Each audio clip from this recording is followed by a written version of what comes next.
آج ہم بات کریں گے اللہ کے ایک ایسے پیغمبر جنہیں اللہ نے بڑی بزرگیت عطا کی۔ کہا جاتا ہے ان کی عمر 950 سالوں سے زیادہ تھی۔ حضرت نوح علیہ السلام۔ حضرت نوح علیہ السلام اللہ تعالیٰ کے بڑے پیغمبر تھے۔ اللہ نے انہیں اپنی قوم کی ہدایت کے لیے بھیجا تھا۔ اس سمے انسان اللہ کو بھول کر بت پرستی، مورتیوں کی پوجا میں پڑ گئے تھے۔ لوگ جھوٹ، ظلم، بد عملی اور گناہ میں ڈوبے ہوئے تھے۔ ایسے وقت میں اللہ تعالیٰ نے حضرت نوح علیہ السلام کو نبی بنا کر بھیجا تاکہ وہ اپنی قوم کو توحید، ایک اللہ کی عبادت کی طرف بلائے۔ حضرت نوح علیہ السلام حضرت آدم علیہ السلام کی 7ویں نسل میں تھے۔ اللہ تعالیٰ نے انہیں نبوت دی اور فرمایا وہ اپنی قوم کو گمراہی سے بچائیں۔ حضرت نوح علیہ السلام بہت نیک، سچے اور صبر کرنے والے انسان تھے۔ جب اللہ نے انہیں نبی بنایا تو انہوں نے اپنی قوم کو سمجھایا کہ ایک اللہ کی عبادت کرو۔ حضرت آدم علیہ السلام کے زمانے میں لوگ اللہ کی عبادت کرتے تھے، لیکن دھیرے دھیرے لوگوں نے اپنے نیک بندوں کی یاد میں ان کی تصویریں اور مورتیاں بنا لی۔ بعد میں جب وہ نیک بندے دنیا سے رخصت ہو گئے تو انہی کی مورتیوں کو پوجنے لگے۔ اس طرح دنیا میں پہلی بار شرک، اللہ کے ساتھ کسی اور کو شریک کرنا اور اس کو پوجنا شروع ہوا۔ قوم نوح نے 5 بڑے بڑے بت بنا رکھے تھے جن کے نام تھے ود، سوا، یغوث، یعوق اور نصر۔ لوگ ان سے مدد مانگتے، انہیں سجدہ کرتے اور اللہ کو بھول گئے تھے۔ نوح علیہ السلام نے اپنی قوم سے کہا، اے میری قوم کے لوگوں، صرف اللہ کی عبادت کرو۔ اس کے سوا کوئی معبود نہیں، کوئی عبادت کے لائق نہیں۔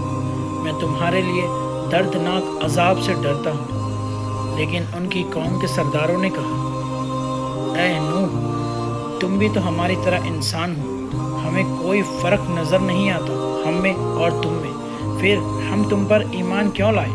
ہم تم پر ایمان نہیں لائیں گے۔ نوح علیہ السلام نے 950 سالوں تک اپنی قوم کو اللہ کی طرف بلایا۔ وہ دن میں، رات میں، کھلے عام اور چھپ کر ہر طرح سے اپنی قوم کو سمجھانے میں لگے ہوئے تھے، لیکن لوگ اور بھی ضدی ہوتے چلے گئے۔ وہ کانوں میں انگلیاں ڈال دیتے جب بھی نوح علیہ السلام انہیں اللہ کی باتیں بتاتے۔ وہ اپنے چہرے کو کپڑوں سے ڈھک لیتے اور کہتے، ہم تمہاری بات کبھی نہیں سنیں گے۔ غریب اور کمزور لوگ نوح علیہ السلام پر ایمان لائے، لیکن امیر اور بڑے لوگ ہٹ پر اڑے رہے۔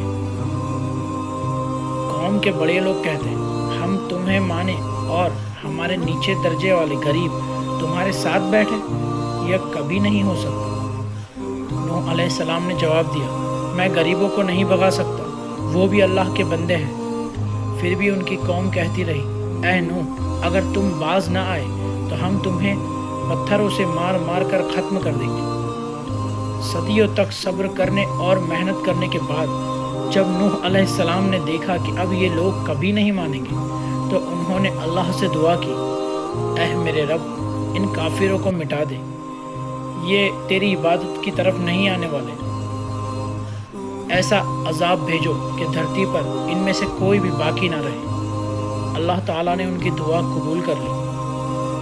اللہ تعالیٰ نے نوح علیہ السلام کی دعا سننے کے بعد انہیں حکم دیا کہ ایک بڑا جہاز بناؤ، کشتی بناؤ۔ انہوں نے جہاز بنانا شروع کیا۔ پھر لوگ مذاق اڑانے لگے اور کہنے لگے، دیکھو، نوح اب بڑا ہی بن گیا، پہاڑ پر جہاز بنا رہے ہیں، یہاں تو پانی ہے ہی نہیں۔ نوح علیہ السلام کہتے، آج تم ہم پر ہنستے ہو، کل ہم تم پر ہنسیں گے جب اللہ کی طرف سے عذاب آئے گا۔ جب تم کہاں جاؤ گے؟ اللہ نے نوح علیہ السلام کو اشارہ دیا کہ جب تندور سے پانی ابل کر نکلنے لگے تو سمجھ لینا کہ عذاب آنے والا ہے۔ پھر اللہ نے فرمایا، ہر جانور کے ایک ایک جوڑے نر مادہ کو جہاز میں بٹھا لو۔ اور جو تم پر ایمان لائے ہیں انہیں بھی ساتھ لے لو۔ نوح علیہ السلام کا ایک بیٹا تھا جو کافروں کے ساتھ تھا۔ جب جہاز تیار ہو گیا اور بارش شروع ہوئی تو نوح علیہ السلام نے بیٹے سے کہا، اے میرے بیٹے، ہمارے ساتھ آ جاؤ، کافروں کے ساتھ نہ رہو۔ لیکن بیٹے نے کہا، میں تمہارے ساتھ نہیں آؤں گا، میں پہاڑ پر چڑھ جاؤں گا، وہ مجھے پانی سے بچا لے گا۔ نوح علیہ السلام بولے، آج اللہ کے حکم سے کوئی بچانے والا نہیں۔ پھر ایک بڑی لہر آئی اور وہ بیٹا ڈوب گیا۔ پھر آسمان سے زوردار بارش ہوئی اور زمین سے بھی پانی پھوٹ پڑا۔ پانی اتنا بڑا کہ پہاڑ بھی ڈوب گئے۔ مانا جاتا ہے کہ یہ بارش کئی مہینوں تک، کئی دنوں تک ہوتی رہی۔ نوح علیہ السلام کا جہاز اللہ کے حکم سے سرکشت چلتا رہا۔ جہاز پر سوار لوگ اور جانور سلامتی سے اسی میں رہے اور بچے رہے۔